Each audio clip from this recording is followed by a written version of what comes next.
So by now, I hope you've concluded that the traditional lecture model does not necessarily conform to the science of what we know works in education. We have the weak brain, or this could have been like the Homer Simpson peanut brain meme here, where we know that it's passive, right? If you're just sort of like reading a lecture, it doesn't have that meaning necessarily that you get from constructivist activities. Students can just skip class, right? If you got somebody else's notes, it doesn't necessarily have distributed practice built in unless the instructor is really good about kind of quizzing the class in certain ways using certain tools.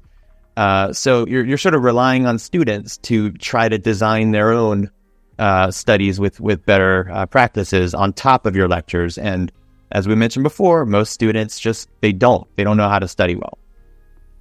So I've then seen a lot of more progressive instructors take the next step toward active instruction, which is maybe, they'll post their slides online on the class website, but just like the headings and everything else, the student has to fill in at the lecture. So you're giving the student a reason to actively listen and fill things out, which is a really big step up. Although sometimes, you get the pressure for them to capture every word, and, students can still kind of skip class, share notes with each other. So it's not perfect, but it's a step up. You could better engage students in class discussions, which we see a lot of times. Although if the discussions are based on a lecture that you've just taught them, right there in the class, maybe they haven't had time to process it, actively themselves beforehand.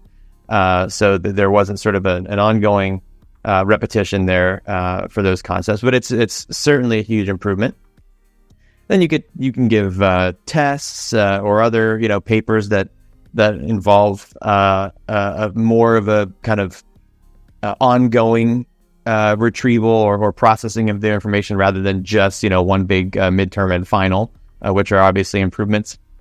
And then you can give group projects, but typically a lot of the group projects that a lot of instructors give require the students to meet after class, which could be a pain in the butt. They're having to coordinate because you don't have time in class for the group work itself because you're lecturing still.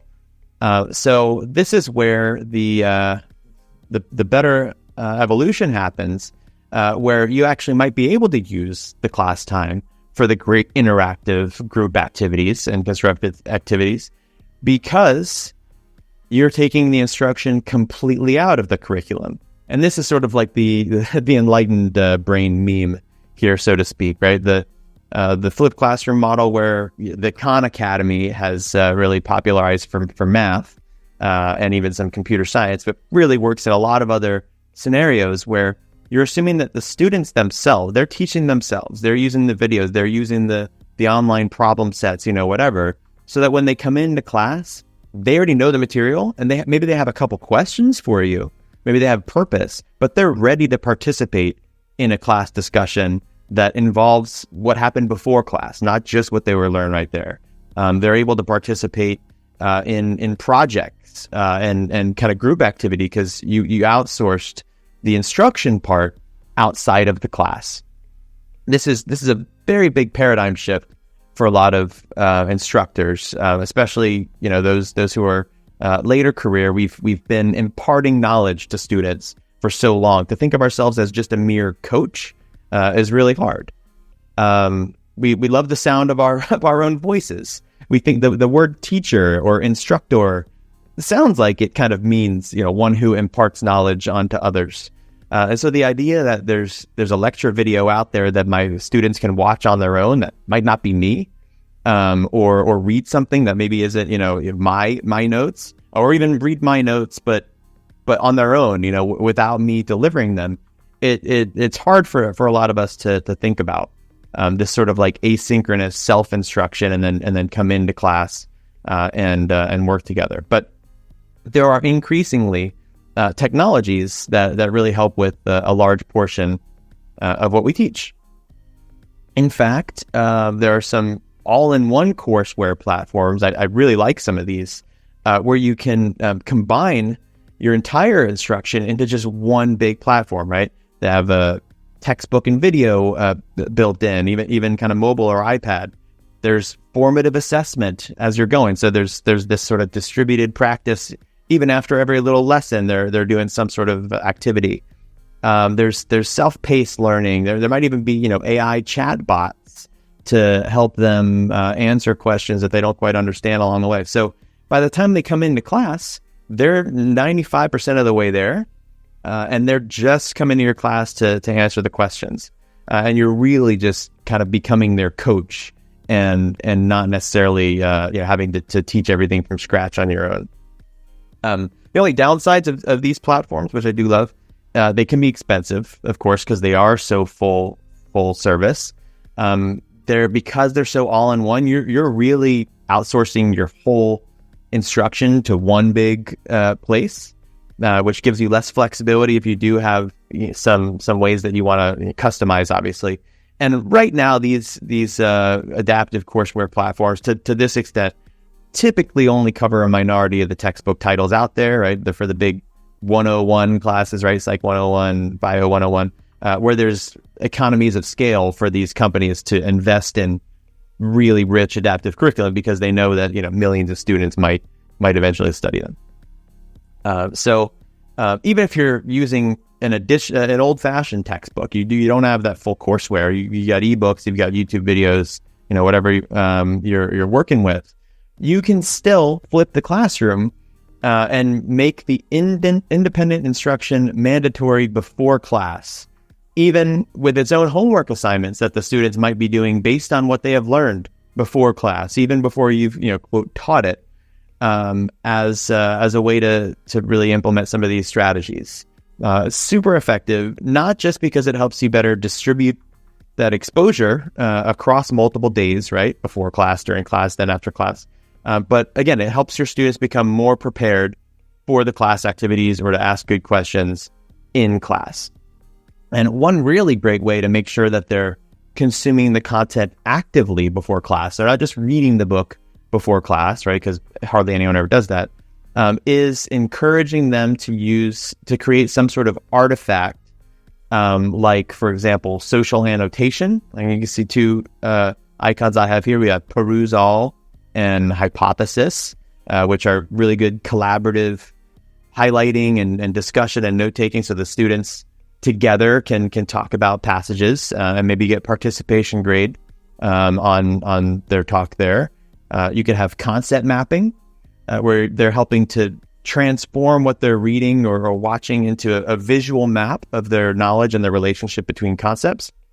And then you can have them break down what they're learning into question and answer format, almost like they're quizzing via flashcards or Quizlet or Brainscape.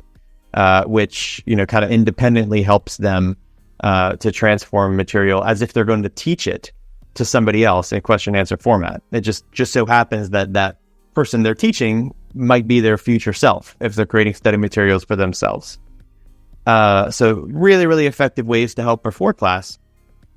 But you might be thinking, yeah, right, Andrew. There's no way my students are going to do all these freaking things before class. I can never get my students to read the textbook before class. Well, guess what? They probably would if you tell them any day that you come in, there can be a pop quiz, right? And the pop quizzes collectively are worth X% of your grade. I guarantee you're going to get your students reading and doing this stuff before class if there's a grade involved. So you have during class, it could be a Google form. It could be, you pass out a half a sheet of paper. It could be 2 or 3 questions. It doesn't have to be this big, cumbersome thing. It could be the first 5 minutes of every class or every third class, randomly. Just get into some kind of a solid routine that instills that purpose for the student. If the purpose isn't intrinsic, if it's not, I know I need this class for my career, it's just a required thing I got to knock out. At least their quote purpose is, I might have a class tomorrow, therefore I'm going to do the reading, I'm going to do the work, I'm going to create study artifacts for myself because they matter. And this way, they're going to be, after that 5-minute quiz or whatever, more active participants in the rest of your class. Because they're coming armed with the material that they wanted to know. I didn't say, by the way, that this is going to be popular either with your students, even if it does work. They're almost certainly going to hate it, in fact. So it might help if you honestly share with your students why you're doing it. It's not to be mean. It's not to be, this like strict, difficult class, but you can actually share with them the concepts in this webinar here that most students, even like 8-year-olds, 9-year-olds, can be mature enough to understand. Like, you're going to learn better because of distributed practice. We're gonna talk about constructivism, active learning, active recall, etc., and repeat those concepts throughout the semester, because they will get it by the end of the semester. By the time your students are close to preparing for a final exam, and they realize how much they have learned, it's just easy to refresh their knowledge, or they barely have to study at all. They're going to be thanking you because you didn't actually impose a net new burden on them. You just sort of shifted it from the cramming they were almost inevitably going to do to distributed throughout the curriculum, and therefore they're going to actually remember it for longer.